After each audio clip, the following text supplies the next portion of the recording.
Hello, good morning mga guys. Magandang umaga sa inyong lahat. Ngayong araw na to ay magpapalit ako ng gulong. Kasi yung gulong ko is naka all season siya. So, namamasada tayo. So, kailangan natin ng safety sa daan. So, kailangan kong magpalit ng winter tire.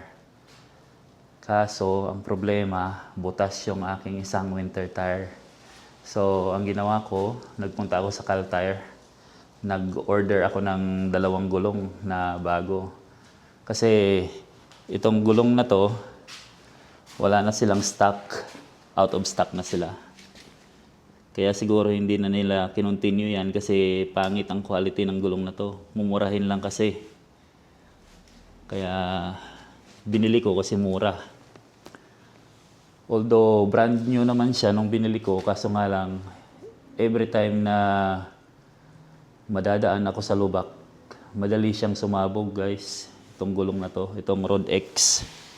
Ang tatak niya is basta Rod X yung kanyang brand. So ngayon, sabi nung taga Cal Tire, ilagay ko daw yan sa harap yung mga mababang quality ng gulong. At ilalagay daw nila sa likod yung magandang quality na gulong. So, ngayon papalitan ko siya kasi ayoko namang magbayad ng $20 per gulong. Total madali lang naman magpalit ng gulong, no? So, ayan guys. Magpapalit muna ako ng gulong kasi anytime pwede nang umulan ng snow kasi malamig na dito sa Edmonton, Canada. Nag-negative na siya pag gabi. So para safety tayo, para hindi tayo ma-surprise sa daan, ayaw naman nating madisgrasya kasi madulas talaga yan pag hindi ka naka-winter tire. Lalo na't front wheel drive lang ang ating sasakyan. Buti sana kung all wheel drive, no? Okay guys, papalitan ko na ang aking gulong. Let's go!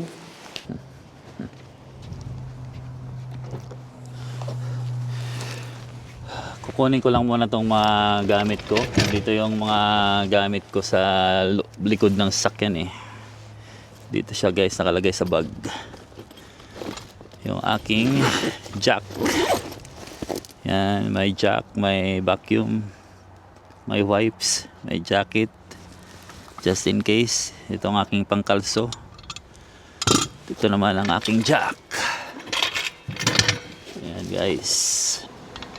So ito guys, itong pangkalso na to, ilalagay ko lang dito sa ilalim ng gulong para hindi siya umatras. Para for safety lang din, para hindi masira yung sasakyan natin. Ayan. Pati na rin tong isa, ilalagay natin dito sa kabila para hindi siya umatras.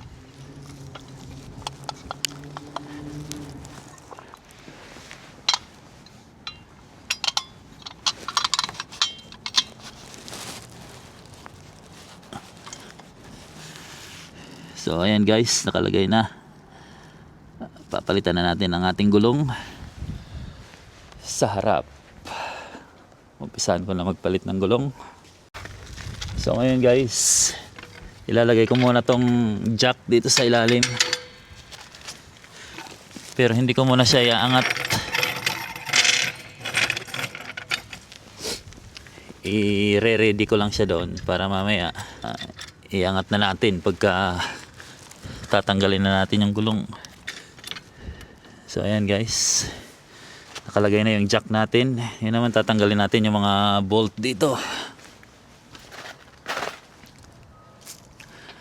Hindi ko muna siya iaangat kasi mahirap pag nakaangat yung gulong natin tapos pipihitin natin to. So mas madali ganito. Yan, ganyan lang. Luwagan lang natin. Huwag muna nating ganyan lang. Huwag muna nating tanggalin yung bolt. Ganyan lang.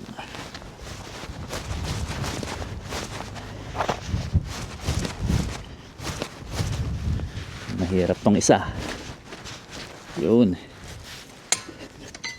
Tanggal. So ito, kailangan natin to para matanggal yung lock ng gulong. So ayan guys, ganoon lang kadali. Ganoon lang. Ngayon, iaangat na natin to para tanggalin natin ang ating gulong.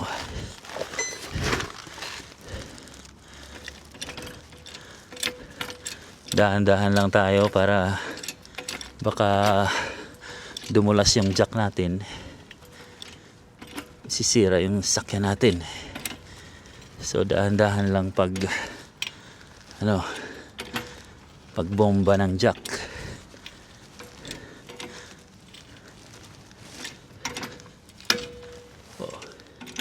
Tsaka i-check yung likod kung umaatras ba yung gulong. So ayan guys, nakaangat na ng konti. Pwede na natin tanggalin yung mga bolt.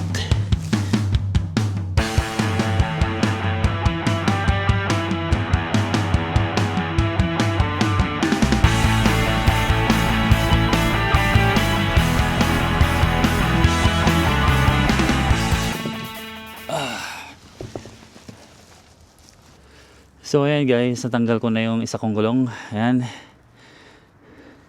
Ito siya. Ilalagay ko na yung isang gulong na winter tire. At ito na nga guys, ikakabit na natin tong ating gulong.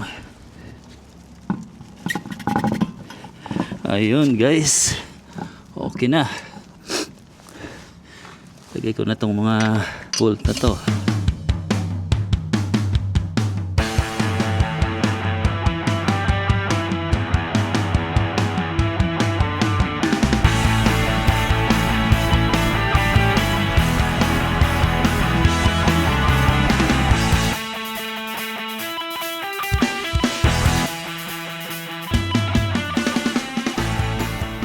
So ayan guys, nilagay ko na yung isa. Ngayon naman, dito naman sa kabila. Ayan guys. Tatanggalin na natin yan. Kunin ko lang muna yung isang gulong. So ayan guys, tatanggalin ko na yung isang gulong. Mabilisan lang.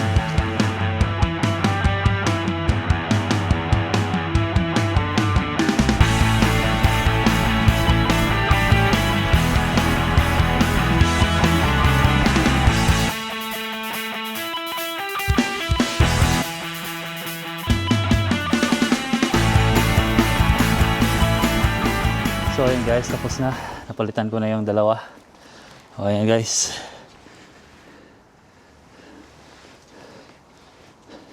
Tsaka ito yung isa. Ayan. Okay. Ang dali lang guys. Mamaya pupunta naman ako sa Caltire. So sila naman ang magpapalit doon sa likod ng gulong. So ayan lang guys. Mamaya punta ako ng Caltire. Let's go! So ayun guys, papunta na ako sa Caltire kasi may appointment tayo ngayon, 3:30 PM. Araw pala natin ngayon ay Sabado, October 18, 2025. So on the way na ako papunta doon sa Caltire para palitan na nila yung likod ng gulong ko. So para ready na tayo sa pagdating ng snow. Kasi anytime pwede nang mag-snow pag umulan eh. So malamig na dito guys. Ngayon medyo maganda panahon, no? Maaraw ngayon. 12 degree tayo ngayon, 12 degree ang temperature. So guys, see you later guys. Drive muna ako para safe, para makarating tayo ng ligtas sa ating pupuntahan. So ayan guys, nandito na ako sa Caltire. Kararating ko lang. Ayan guys, doon yung Caltire. Ngayon papasok na ako sa loob para mag-check-in para palitan na nila yung gulong natin.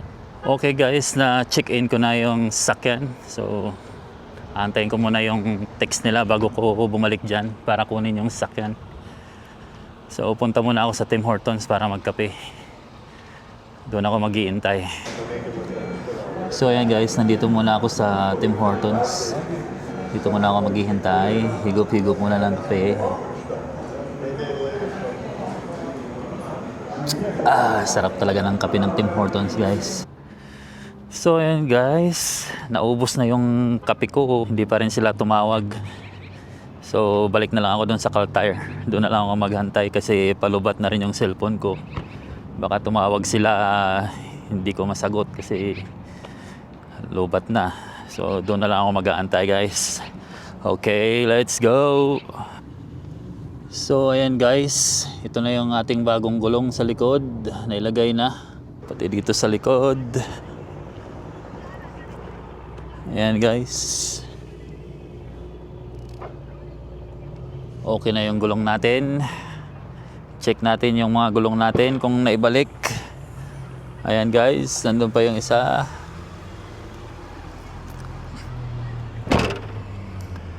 So okay na guys. Pina-wheel alignment ko na rin. So check natin yung ano natin, wheel lug nut key. Kung naibalik ba nila. So ayan guys, ito pinaka-importante ito sa lahat. Kasi pag nawala yan, hindi natin mabubuksan yung gulong natin, hindi natin matatanggal. So ayan guys, pauwi na ako. Tapos na rin yung 2 oras na paghihintay ko. Ngayon nakabit na yung winter tires natin. So may peace of mind na ako para sa aking pasada, sa aking mga biyahe. Kahit umulan pa ng snow bukas, wala na tayong pangamba kasi naka winter tire na tayo. Okay guys, dito na magtatapos ang video ito. Maraming salamat sa panonood guys. Hanggang sa muli. Paalam.